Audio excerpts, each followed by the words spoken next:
रोहित अपने गांव के बहुत बड़े जमींदार का बेटा था, जो कि शहर पढ़ने आया था। वहीं शहर में काजल नाम की एक गरीब सब्जी वाली की बेटी से उसे प्यार हो जाता है और वह उससे शादी करके अपने गांव ले आता है।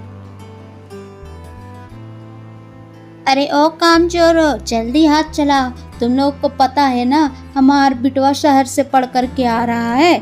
उसके खातिरदारी में कोई भी कमी नहीं होनी चाहिए, सारे पकवान बनने चाहिए। जी मालकिन, आप जैसा कह रही हैं बिल्कुल वैसा ही होगा।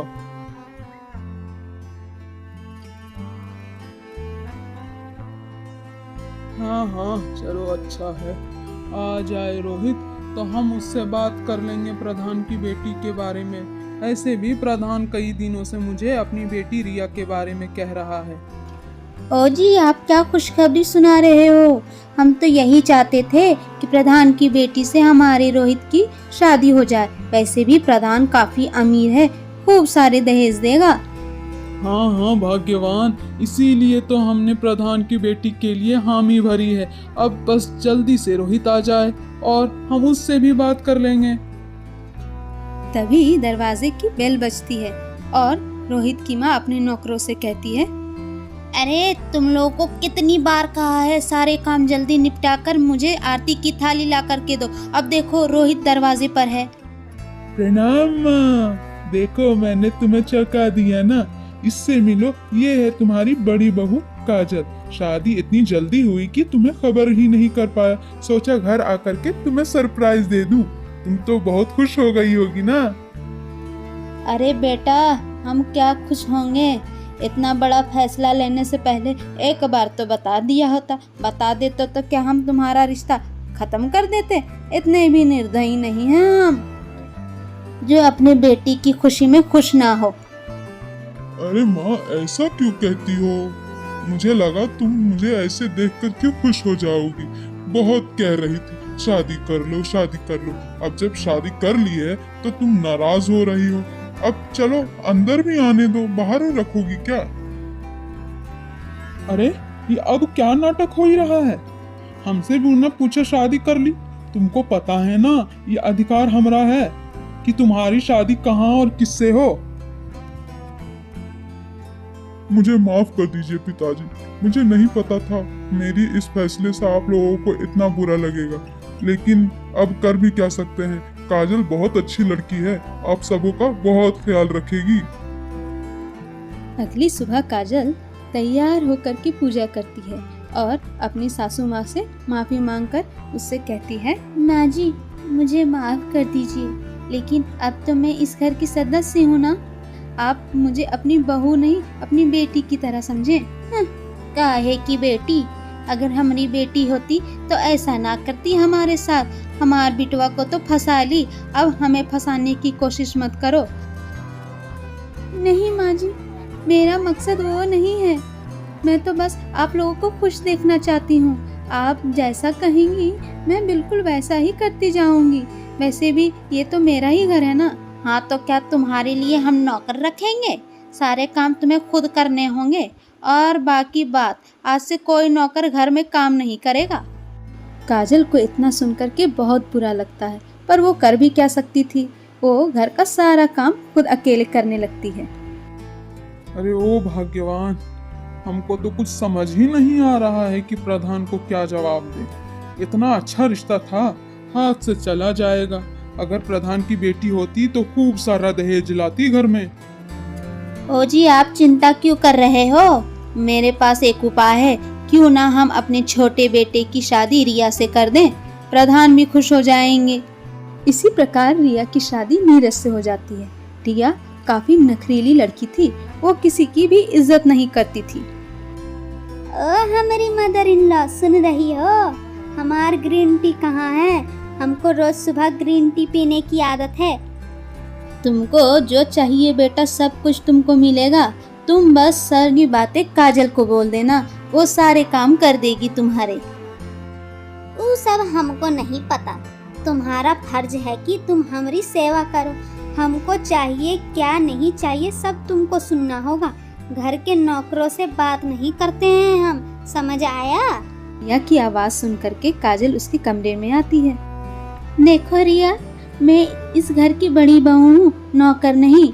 और हाँ, मेरा कर्तव्य है कि मैं अपने घर का सारा काम करूँ, तो इससे क्या मैं छोटी हो जाऊंगी?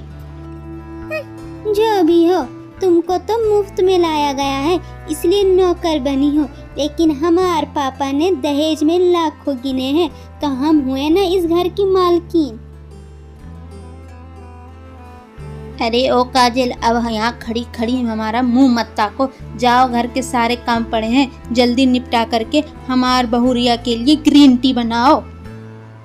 इसी तरह कुछ दिन बीत जाते हैं और रिया के नखरे जो कम ही नहीं होते। सारे घर वालों को उसने परेशान कर रखा था अपने इस नखरों से।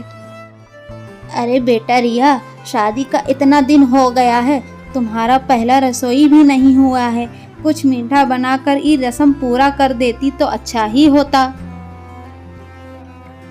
ओ मदर इन लॉ, पगला गई है का? हम कोई घर का काम नहीं करेंगे और किचन में खाना तो बिल्कुल नहीं बनाएंगे। वो का है ना, हमारा महंगा फेशियल किया हुआ है जो कि गर्मी से खराब हो जाएगा।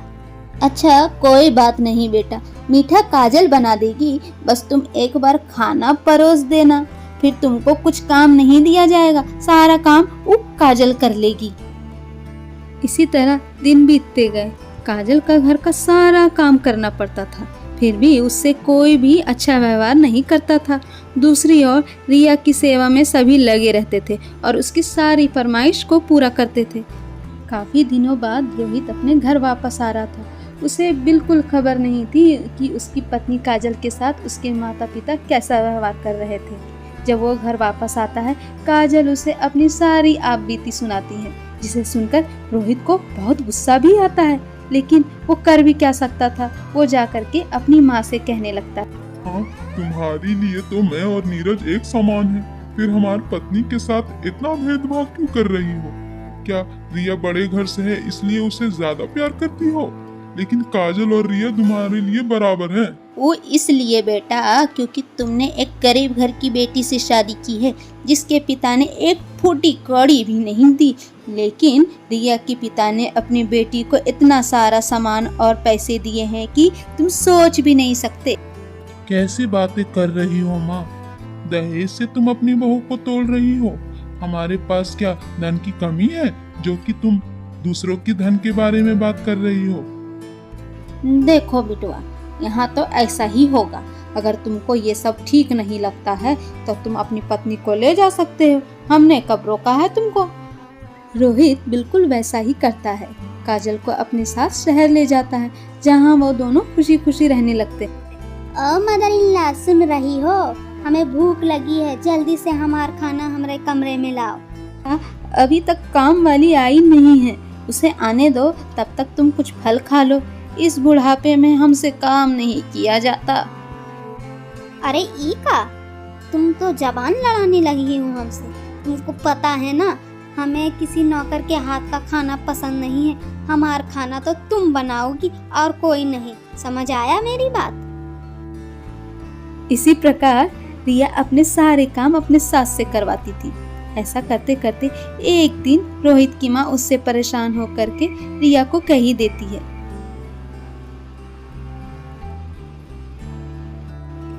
रिया बेटा, तुम अपने छोटे मोटे काम तो खुद कर सकती हो। वैसे अब हमारी वो उम्र नहीं रही है कि इतने सारे काम खुद अकेले करें। हमसे नहीं किया जाता है इतना सारा काम। तुम तो अपना काम खुद संभाल सकती हो ना।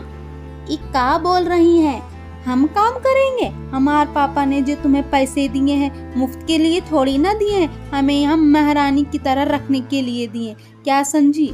अगर फिर से हमें काम करने के लिए बोला तो तुम सब पर दहेज के चार्जेस लगा दूंगी।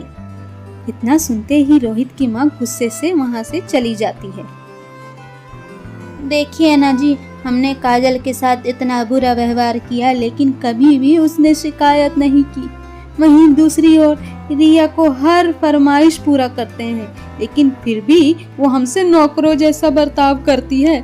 मुझे कहती है कि दहेज का इल्जाम लगा करके जेल करवा देगी।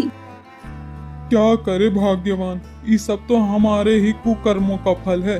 हमने दहेज के लालच में दोनों बहुओं से बहुत भेदभाव किया। एक बहू को सर पर बिठाया और दूसरे को नौकर बना करके रखा। ऐसा होना ही था। पैसों की लालच में हमने हीरे जैसी बहू को खो दिया।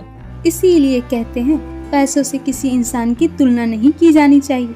काजल गरीब थी लेकिन सभी की इज्जत करना जानती थी।